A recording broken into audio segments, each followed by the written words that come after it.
We already have a nigger mayor. We don't need any more big shots. Young black entrepreneurs are just as capable of succeeding given the chance as white entrepreneurs are. But they don't have lawyers. They don't have accountants.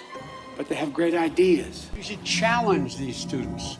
We should challenge students in these schools to have advanced placement programs in these schools. We have this notion that somehow if you're poor, you cannot do it.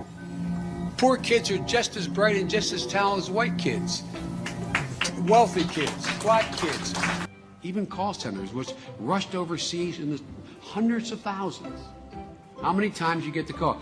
I'd like to talk to you about your credit card. You are running in Democratic primaries against Southerners like Mark Warner and John Edwards.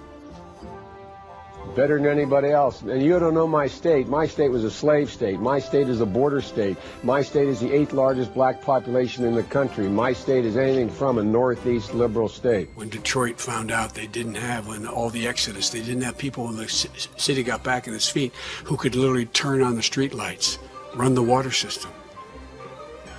So we hired some folks to go into the neighborhoods. They picked 58 women, it turns out, from the hood. You cannot go to a 7-Eleven or a Dunkin' Donuts unless you have a slight Indian accent. I'm not joking. When you turn on the stations, sit on one station for 2 hours. 2 to 3 out of 5 have mixed race couples in them. That's not by accident.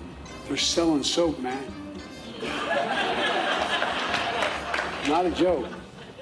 Remember old Pat Goodell used to say, you want to know what's happening in American culture? Watch advertising. If you have a problem figuring out whether you're for me or Trump, then you ain't black. Unlike the African-American community, with notable exceptions, the Latino community is an incredibly diverse community. Every major crime bill that's come out of this Congress has had the name Joe Biden on that bill. We do everything but hang people for jaywalking in this bill. He said in the first 100 days, he's going to let the big banks once again write their own rules.